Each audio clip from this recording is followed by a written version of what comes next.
ibadah di 10 awal Zulhijjah. 10 awal Zulhijjah ini disebutkan dalam Quran. A'udzubillahi minasyaitonirrajim. Wal fajri walayalin ashri wasyaf'i wal watri. Wal fajri demi waktu fajar, walayalin ashri 10 malam. Yang dimaksud 10 malam itulah dia 10 hari 10 malam awal Zulhijjah. Apa amal yang paling bagus amalan 1 Zulhijjah ini? Hadisnya dalam kitab Sunan Nasa'i yang meriwayatkannya istri Nabi langsung, namanya Hafsah, Sayyidah Hafsah. Yang paling bagus adalah puasa. Nabi tak pernah meninggalkan puasa 10 awal Zulhijjah.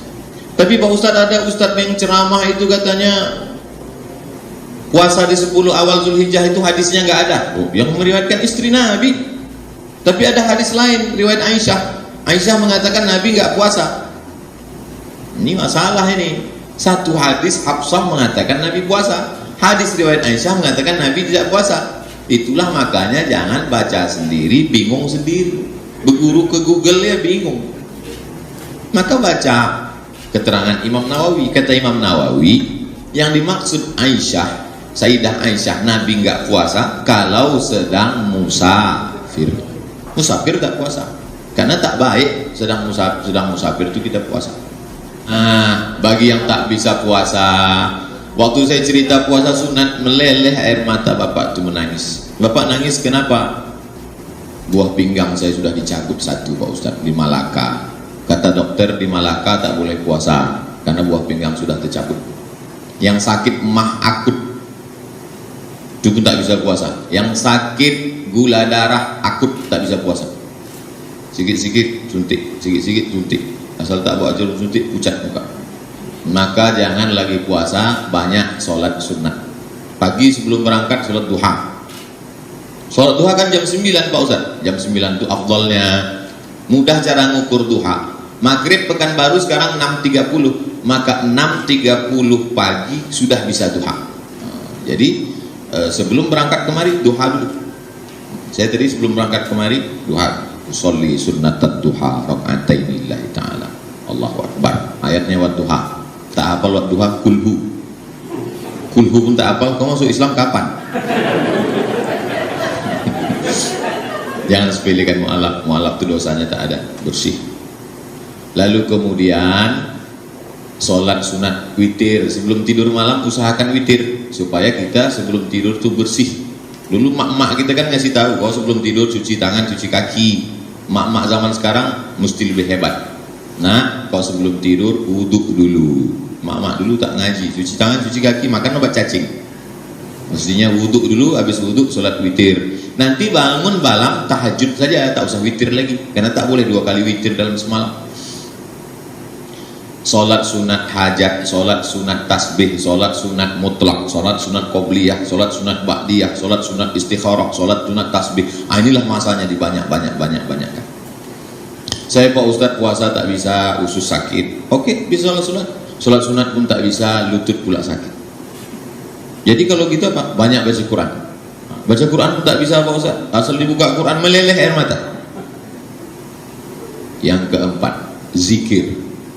Afdal zikri afdal zikir la ilaha illallah. Mansiru fihi tahmid wa tahlil wa tasbih. Perbanyaklah tahmid alhamdulillah, tahlil la ilaha illallah, tasbih subhanallah walhamdulillah wa la ilaha illallah wallahu akbar. Perbanyak-banyak sholawat. Beli sekarang tasbih digital, pencet subhanallah subhanallah subhanallah subhanallah subhanallah subhanallah 10 hari, kan banyak. Puasa, tak bisa puasa, sholat sunat, tak bisa sholat sunat, baca Quran, tak bisa baca Quran, zikir, tak juga bisa zikir, hati sudah tertutup. Khatamallahu ala qulubihim wa ala sam'ihim wa ala absarihim ghishawa. Nah, masuk tanggal 9. Tanggal 9 Zulhijjah itu jangan sampai tak puasa. Yukaffirus sanatal madiyata wal baqiyata. Dah habis 1 sampai 8 dah, 9 udah. Sekarang masuk tanggal 10. Tadi kata Ustaz puasa 10 hari. Ya. Mana boleh puasa tanggal 10 Zulhijjah? 10 Zulhijjah tak boleh puasa. 11, 12, 13 tak boleh. 1 Syawal tak boleh. 5 hari ini tak boleh puasa, haram. Allah tu Maha Adil. Dibuatnya dapat pahala puasa tapi tak puasa. Nah, ini bisa jadi teka-teki silang. Sebutkan hari yang dapat pahala puasa tapi tak puasa. Nah, tak tahu kok kan? Tanggal 10 Zulhijjah dari habis subuh itu tak ada makan apa-apa. Jangan makan, jangan minum. Itu beda Idul Fitri. Idul Fitri begitu bangun subuh langsung buka. Kenapa? Lapar tak sahur. Idul Adha tak ada makan apa-apa. Makanan pertamanya pagi Idul Adha adalah hati hewan kurban. Ambil, cuci, basuh, jangan sampai kena darah. Darah itu najis. Semprotkan limau. Tak ada limau mama lemon. Nah, habis itu cuci, basuh, janganlah pula begitu. Kasih garam, bakar-bakar sedikit, makan. Itulah makanan yang pertama. Sunnah tak makan dari pagi. Makanan pertama hati hewan kurban. Nah, alhamdulillah Pak Ustaz, saya dari pagi tak ada makan, tak ada minum, tapi udah 3 batang. Tak bisa, mesti apapun tak ada masuk. Macam orang puasa, lengkaplah puasanya 10 hari. Kata Nabi, perbanyak amal soleh. Ma minal ayyami al-amalu salihu fiha ahabbu ila Allah. Amal soleh. 1, amal soleh. Mohon izin sebentar, boleh saya hapus yang ini dulu? Mudahkan ya. Paling enak di sini kajian datang sendiri, nerangkan sendiri, nulis sendiri dan hapus sendiri ya. Masya Allah. Bapak tinggal lihat aja lah. Baik. Sudah? Yuk kita lihat bagaimana menemukan amal saleh. Tidak mungkin kita kerjakan kalau tidak tahu bentuknya kan? Baik, saya berikan ilmu yang kedua pelan-pelan. Bapak Ibu sekalian, kalau ingin menemukan amal soleh itu gampang. Setiap ada kalimat iman, kata iman di dalam Al-Quran, apapun bentuknya, mau amanu, yu'minun, mu'minun, mu'minin, itu pasti setelahnya amal soleh. Ingat ya, setelah menemukan kalimat iman, setelah kalimat iman itu pasti amal soleh. Wal as innal insana lafi illa alladhina amanu wa amilus salat. Nah sekarang kita ambil poin-poinnya ya. Apa saja misal kalimat iman pertama Al-Baqarah ayat 3. Alladzina yu'minuna bil ghaib wa yuqimunas shalah. Setelah ada kalimat iman muncul kalimat salat. Berarti salat amal saleh. Wa mimma razaqnahum yunfiqun. Infaq amal saleh. Walladzina yu'minun, iman lagi. Bima unzila ilaik. Setelah iman ada kalimat yang diturunkan kepada Nabi Muhammad. Apa yang diturunkan pada Nabi? Al-Quran. Berarti baca Quran termasuk amal soleh. Masya Allah. Sekarang kita praktekkan rumus hadisnya. Kalimat nabinya perbanyak amal soleh. Terapkan. 1 salat berarti perbanyak salat. Masya Allah. Ayo salat dalam sehari ada berapa waktu? 5. Berapa rakaat? 17. Ya Allah ya Rabbi, sampai usia segini masih 17 rakaat aja. 5 waktu aja. Ada anak usia 7 tahun mengerjakan salat 17 rakaat. Ada orang diberikan 70 tahun masih 17 rakaat juga. Butuh berapa tahun lagi untuk bisa menambah dari itu? Baik ya? Nah, jadi yang fardu ada berapa? Yang wajib ada 5 waktu 17 rakaat. Karena rumusnya tambah, maka lebih daripada ini. Awas, lihat. Dan rumus fikih ketika menambahkan itu beda dengan hitungan matematika. Kalau matematika tambah dari yang sudah ada, ya. Oh, berarti subuh tadi 2 rakaat, besok jadi 3 misalnya. Nah, itu keliru. Rumus fikih mengatakan kalau yang wajib ingin diperbanyak, redaksi hadis perbanyak tambah, maka ditambah dari yang wajib namanya sunnah. Namanya apa? Sunnah. Maka keluarkan salat-salat sunnah yang ada dalam Al-Quran, yang ada dalam hadis. Coba semua itu 10 hari aja maksimalkan. Ayo salat apa saja? Tahajud, Quran surah ke-17 ayat 79, kan? Ada tahajud. Baik. Apalagi? Salat duha, baiknya. Apalagi? Rawatib berapa rakaat? 12, tahu dari mana? Ayo.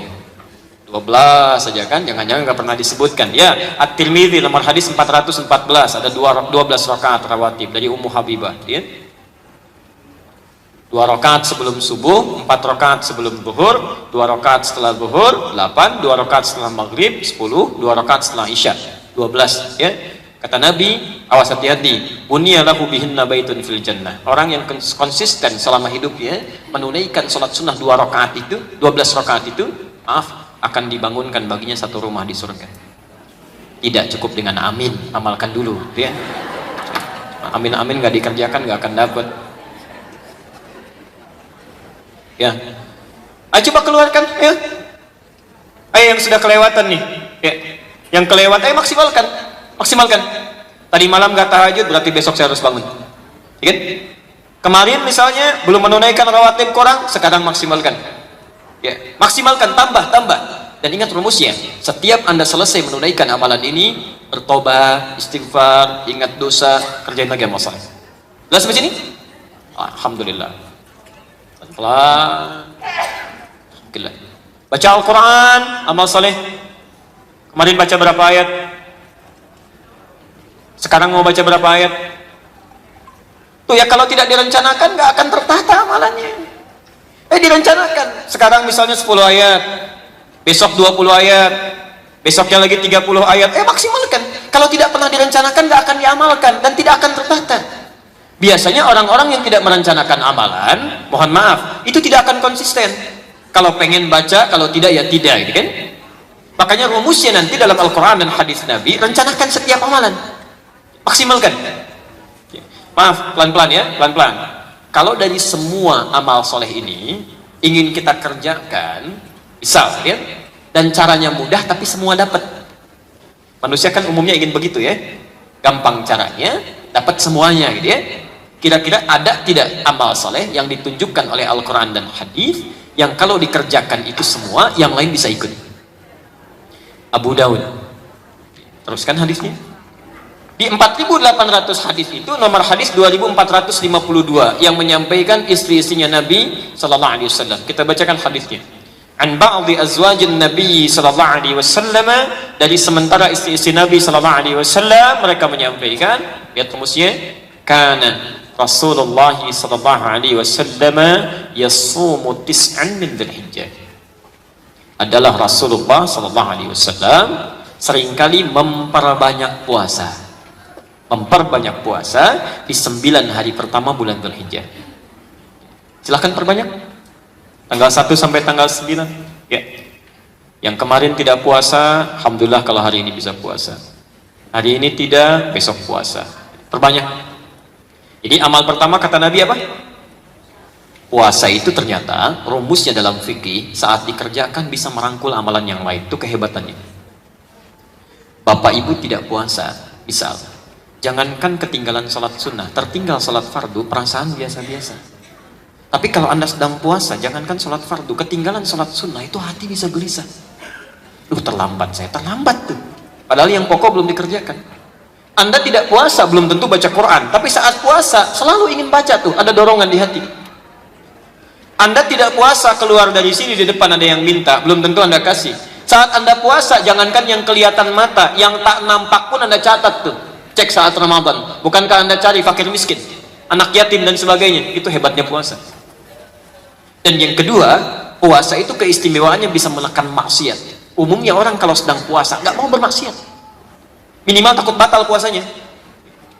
Awas, jadi kalau ibu dan bapak tidak bisa memaksimalkan memperbanyak puasa 9 hari ini, maka setidaknya rumus hadis ini tolong jangan tinggalkan tanggal 9 ini. Dijawab oleh Nabi, yukaffiru sanatal madiyah wal baqiyah. Puasa tanggal 9 Dzulhijjah ini bersamaan dengan orang wukuf di Arafah itu pahalanya bisa menggugurkan dosa setahun berlalu, Bu. Pak. Yang setahun tuh, ya. Hari ini aja belum tentu terampuni, setahun yang lalu. Dan perhatikan cara menerjemahkannya. Dan mencegah pelakunya dari berbuat dosa setahun yang akan datang. Awas, ada yang keliru menerjemahkan. Terampuni dosa setahun berlalu dan setahunnya akan datang. Itu terjemah yang kurang tepat. Kalau setahunnya akan datang sudah diampuni dosanya, wah sudah itu. Pulang dari pengajian Masjid Al-Latif sendal pada hilang. Enggak, dosa sudah terampuni setahunnya akan datang. Baik, ya. Itu cara penerjemahan yang kurang tepat. Konsekuensinya, orang yang puasa tanggal 9 ini kalau benar dia berpuasa, dia akan menjaga dari dosa.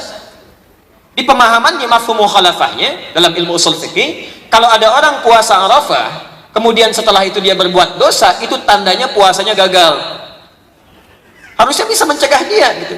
Itu poinnya. Ya. Karena itu nanti seperti orang wukuf di Arafah melakukan 3 amalan tadi, Anda yang puasa itu pun coba maksimalkan. Ingat-ingat dosanya, kan? Dan sebagainya, dan tingkatkan amalan dan seterusnya.